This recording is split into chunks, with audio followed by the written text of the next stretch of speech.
Sore hari ini saya cuman mau cerita satu cerita. Tapi kisah ini akan menyelesaikan masalahnya orang-orang yang punya hutang.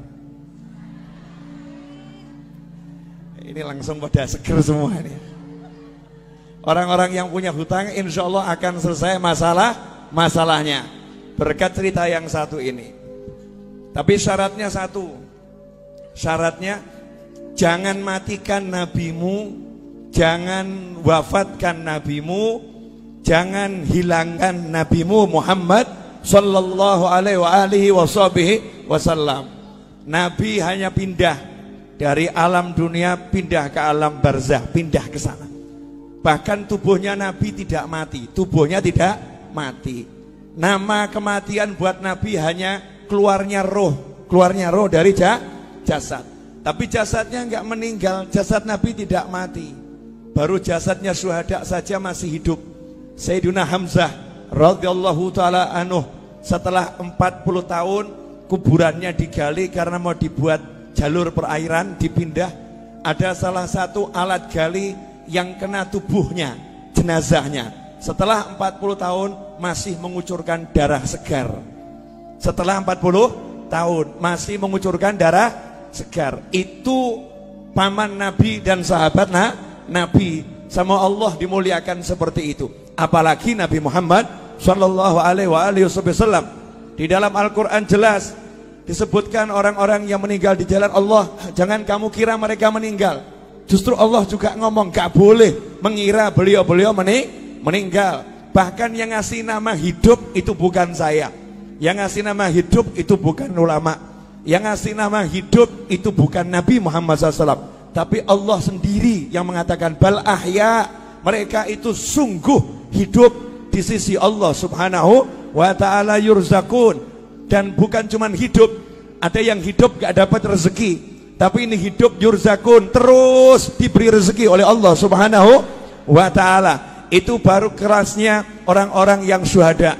Lantas bagaimana dengan kelasnya imamnya para syuhada, imamnya para nabi, imamnya para rasul, yaitu baginda Muhammad sallallahu alaihi wasallam. Jadi rasakan dulu, jenengan semua, anda semua, kita semua punya nabi yang hidup di alam sana, yang bekerja di alam sana, yang bergerak di alam sana, gak pernah berhenti, terus memantau umatnya. Termasuk sore hari ini menerima sholawat dan salam jenengan semua. Diterima itu sholawat dan salam, karena ini kiriman ya, diterima oleh Nabi Muhammad SAW. Bahkan jelas alamatnya dari mana. Nah itulah bejonya saya, Majlis Ar-Raudhah. Padahal ini maulid Jamuri, betul ya? Nah tempatnya Majlis Ar-Raudhah, yang ngirim Jamuri, yang ngirim Jamuri dan kawan-kawan semua dapat dicatat oleh Nabi Muhammad sallallahu alaihi wasallam. Nah kalau udah seperti itu, apa keuntungan yang didapat? Ini banyak orang yang lupa, banyak orang yang gak paham, banyak orang gak ngerti. Di zaman Nabi Muhammad SAW ada sahabat namanya Jabir bin Abdullah radhiyallahu ta'ala anhu. Sahabat Jabir ini punya kebun kurma dan dia punya hutang kurma, kurma. Masalahnya utangnya sama Yahudi yang benci Nabi, benci Islam.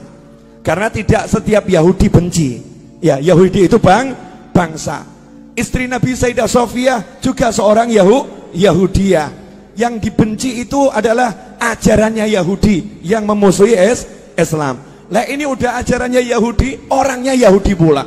Bencinya sama Nabi luar biasa.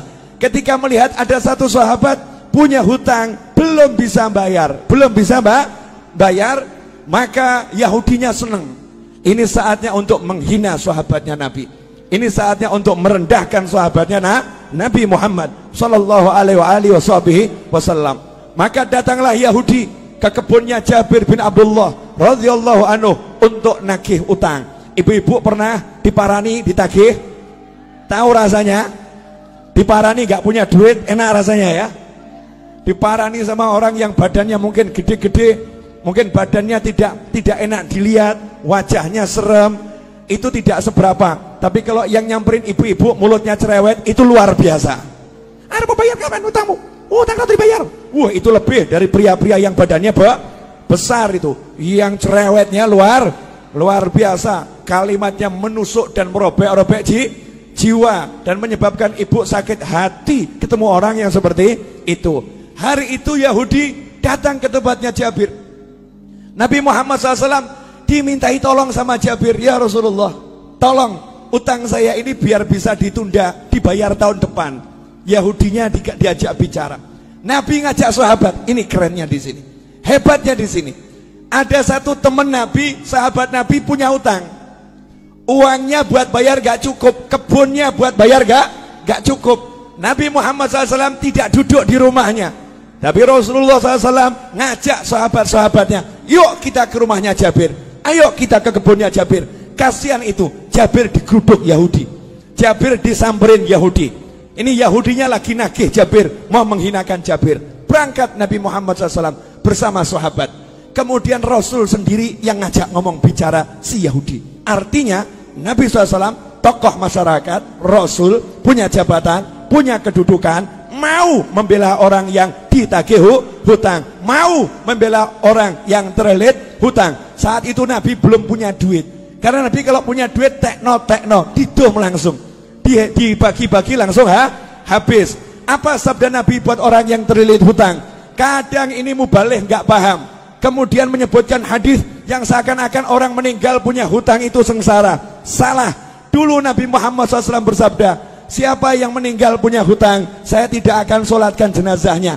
Maksudnya bukan karena benci, Nabi tidak mau nyolatkan jenazahnya dulu, minta sahabat yang punya duit, beres no ini, bayari hutangnya, sehingga masuk kubur udah selesai, gak ada hutang piutang. Kalau kita alhamdulillah sudah niru, kalau ada hutang piutang jadi tanggungan saya, tanggungan kami atau keluarga. Jadi Nabi nggak mau SAW ada umatnya yang meninggal dalam keadaan masih punya hutang. Makanya Nabi ngomong sama sahabat, tidak sama mulai sholat dulu sebelum hutangnya dilunaskan. Tapi begitu Nabi punya hutang, apa sabda Nabi Muhammad SAW? Siapa yang meninggal punya hutang, Nabi punya uang ya, siapa yang meninggal punya hutang, saya yang bayar hutangnya, saya yang lunaskan uangnya. Kalau dia nggak punya hutang, biar uangnya milik ahli warisnya. Kalau punya hutang, aku yang bereskan. Mana konglomerat sekarang yang berani ngomong begitu? Mana saudara yang berani ngomong begitu? Mana umat Islam yang berani ngomong begitu untuk orang yang tinggal di satu kampungnya?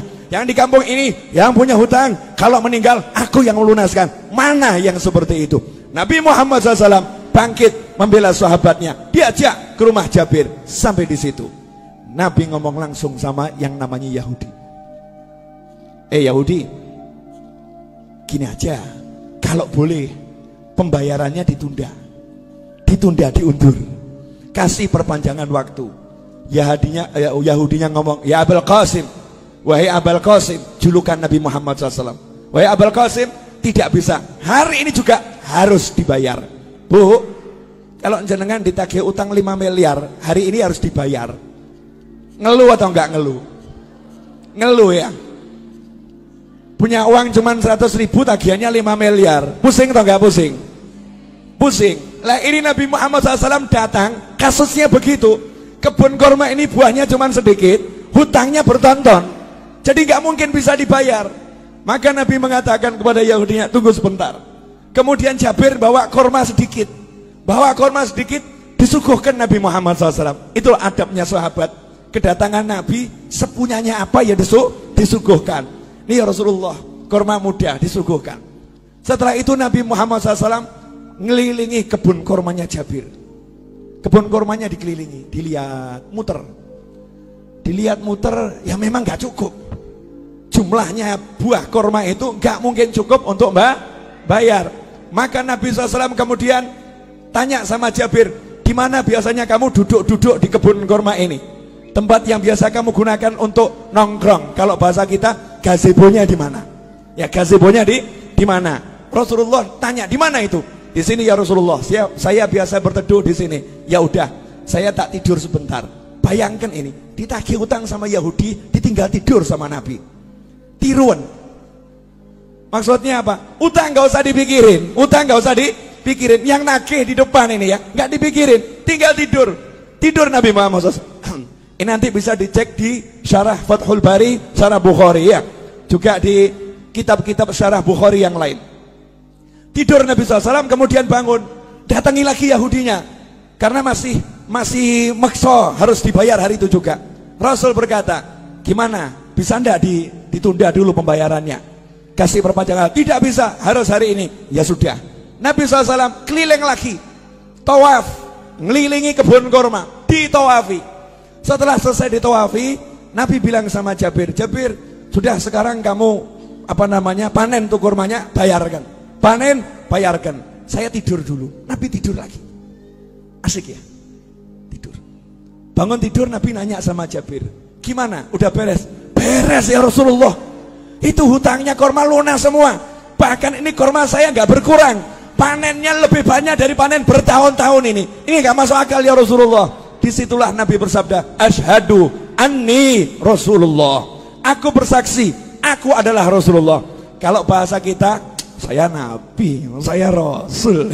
Rasulullah bangga dengan kerasulannya. Aku bersaksi, aku adalah Rasulullah. Sallu ala Nabi. Allahumma shalli wa sallim alaih.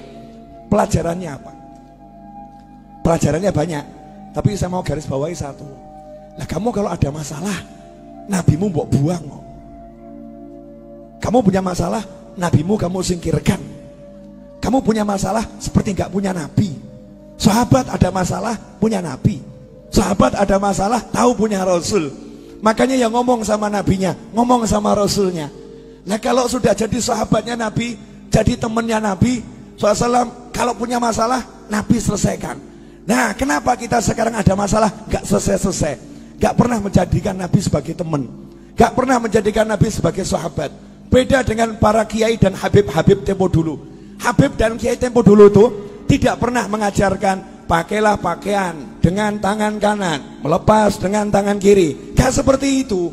Tapi para habib dan para kiai ngajari pakailah pakaian, bayangkan gimana Nabi pakai pakaian. Nabi kalau pakai pakaian tuh kamu bayangkan dulu. Nabi kalau pakai pakaian tangan kanan dulu. Kalau melepas tangan kirinya. Rasulullah SAW kalau pakai sandal kaki kanan, kalau melepas kaki kiri. Bukan masalah kanan kirinya, tapi suruh bayangkan nabinya, suruh bayangkan Rasulnya Muhammad Sallallahu Alaihi Wasallam. Nah, kalau kita udah seperti itu, jalan kita bayangkan gimana Rasulullah pakai sandal, kemudian jalan kita bayangkan bagaimana Rasulullah berjalan, duduk kita bayangkan bagaimana Rasulullah dulu SAW. Maka kalau kita punya hajat, ada masalah, tinggal ngomong, Kanjeng Nabi pengen beli rumah nggak punya duit, ngomong. Oh. Kamu kira ini semua jadi begini karena saya punya duit? Enggak. Tapi gara-gara saya rajin ngomong, ya Rasulullah, cucumu yang agak nyebelin di Solo ini, banyak dosanya, banyak salahnya, punya utang banyak, punya hajat banyak. Please, mintakan sama Allah, lunaskan. Mintakan sama Allah, selesaikan. Mintakan sama Allah. Nah, kalau Jabir sahabat, Jabir itu sahabat, Nabi datang ngurusi, masa saya cucunya nggak diurusi? Nggak mungkin. Masa saya cucunya nggak diurusin? Nggak mungkin. Lantas bagaimana dengan Anda? Beb, saya bukan cucu Nabi. Tenang, Anda semua bisa jadi saudara Nabi Muhammad SAW. Rasul dalam hadis mengatakan, sungguh saya kangen sama saudara saya. Maka sahabat ngomong, ya Rasulullah, kan kami ada di sini, kami saudaramu. Kok dicari? Kenapa? Saya nggak cari kalian. Kalian sahabat saya, bukan saudara saya. Lantas siapa saudaramu ya Rasulullah SAW? Orang-orang yang lahir nanti belum pernah lihat saya, tapi percaya sama saya, iman sama saya, bahkan rela kehilangan harta dan keluarganya demi sekali melihat saya. Itulah saudara-saudara saya. Saya kangen pengen melihat beliau-beliau itu. Bayangkan, Nabi belum pernah ketemu kita, wujud kita belum ada, sudah dikangeni, dikangeni. Lah kalau kita sekarang bisa kangen sama Nabi dengan baca sholawat Barzanji, Maulid Tiba, kemudian Burdah, Simtudurar dan semisalnya, kita sholawatan sama kangen, berarti kita jadi kelompok saudara Nabi Muhammad SAW. Dan saudara sama saudara itu pasti saling membela, pasti saling mendukung. Kalau udah begitu, kamu punya masalah, insya Allah nggak punya masalah. Saya punya masalah, insya Allah nggak punya masalah. Kenapa? Yang turun tangan langsung Nabi Muhammad Sallallahu Alaihi Wasallam, yang menyelesaikan langsung Rasulullah SAW. Nah, biar Rasul mau turun tangan, biar Rasul mau menyelesaikan, saya kasih tip satu, gak usah banyak-banyak. Mau bu? Wani piro? Ya karena ini urusannya urusan masalah. Banyak orang zaman sekarang kan penuh masalah, bingung solusi. Gampang. Ilmunya orang tua. Pegang tasbih, baca nariyah 4.444 kali. Pegang tasbih, baca munjiah 1.000 kali. Solawat, pegang solawat. Solawatin masalahmu. Ada orang ngomong, Beb, ini kan urusan dunia. Masa solawat dipakai urusan dunia? Loh, kamu tuh masa urusan dunia mau pakai apa kalau nggak pakai takwa? Urusan dunia itu diraih dengan takwa. Kamu punya hajat pengen kabul harus doa. Doa nggak pakai solawat nggak diterima sama Allah.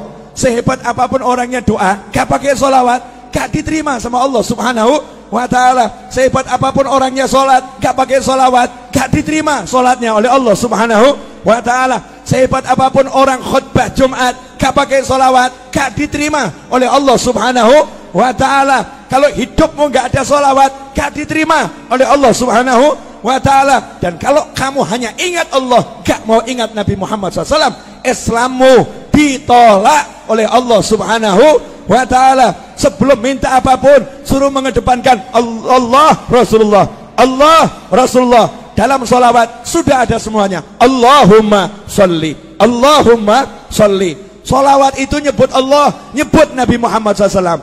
Nah, setelah kita banyak sholawat, awali doa dengan sholawat, betul? Setelah kita banyak sholawat, baru ngomong, ya Allah, ini loh hajat saya, ini loh masalah saya, selesai. Makanya orang dulu ngajari begitu. Cuman ibu-ibu pokil. Tahu pokil, Bu? Curang. Iya, merekayasa solawat, kemudian mencurangi solawat. Nariyah 4.444 kali dibaca berjamaah, satu orang ambil 5 jagung, 10 jagung. Saya nggak bicara fadilah, kalau fadilah luar biasa, fadilahnya luar biasa. Kemudian protes sama kiainya, sama habibnya, sama gurunya. Saya udah baca nariyah berjamaah, tapi hajat kok nggak kabul-kabul. Habibnya jawab kabul, cuman kabulnya juga berjamaah, jadi dicicil saudara-saudara. Kabulnya dicicil, diangsur. Kalau pengen kabulnya cespleng, ya kamu sisakan waktu khusus. Minta izin sama suamimu. Ya, suami, kamu butuh mobil, butuh rumah, butuh hutang lunas. Iya, dah kamu urus anak-anak, aku izin ngurung diri di kamar 5 jam, jangan diganggu. Ngapain? Mau nariyah. Pegang tasbih, baca nariyah 4.444 kali. Setelah itu keluar ngomong sama suami, jangan kamu pikir lunas hutangmu. Niru Nabi, Nabi tidur. Nabi tidur, dah silahkan pergi kerja, gak usah dipikir. Main-main sama anak, gak usah dipikir, lunas. Suaminya nanya, lunas piye? Duit gak ono, tenang, Nabi yang bereskan. Lah cara piye? Ojo takok aku. Caranya gimana? Jangan tanya saya. Janji Allah wa yarzuqhu min haitsu la yahtasib. Allah akan kasih rezeki dari arah yang gak pernah diduga. Itu kalau kita pegangan sholawat. Dan tidak mungkin sia-sia orang yang berpegang sholawat. Nah sayangnya kita sukanya susah. Ini ibu-ibu jamur ini kan gak ada wajah-wajah susah, gak ada ya. Gak ada wajah-wajah susah, gak ada. Walaupun hidupnya mungkin ada yang agak susah, tapi tetap gak susah, paham ya?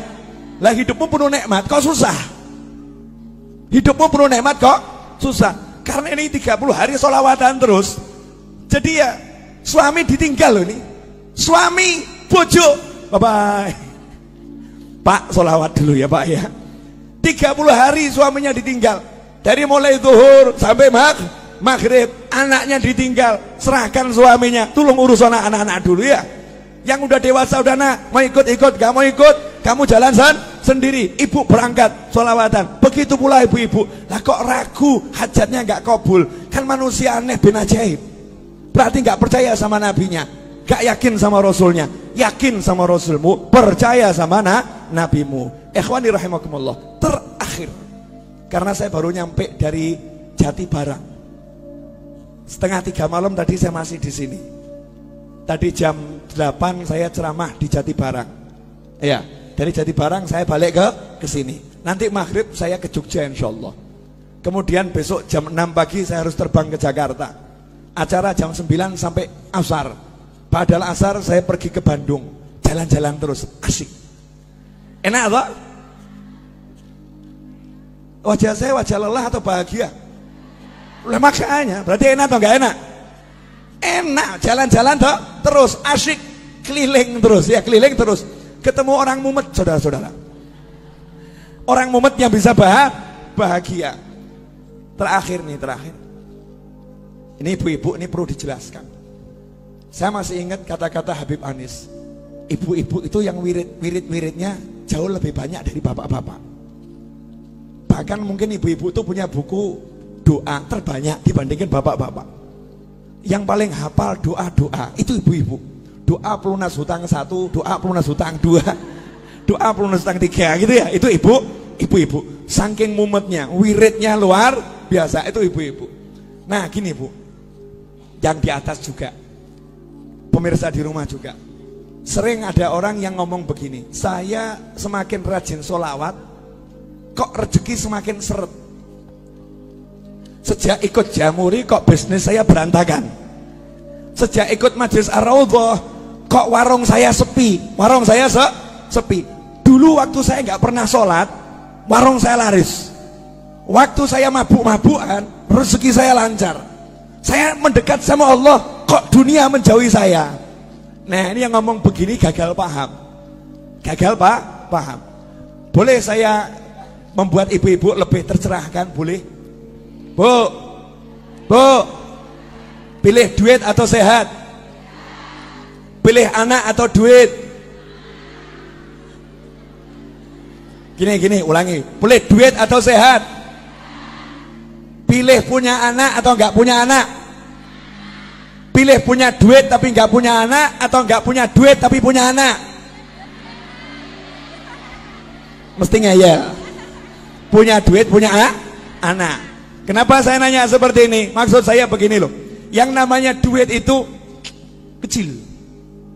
Tahu kata Allah Ta'ala, dunia dan segala isinya la ta'dilu janaha ba'udah.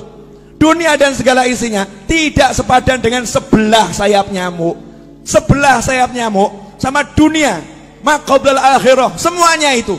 Planet-planet, kemudian galaksi, antariksa, dan segala isinya, kalau ditimbang dibandingkan sebelah sayap nyamuk, kata Allah Ta'ala, masih berat sayapnya nyamuk dalam pandangan Allah. Artinya gak ada artinya sama sekali.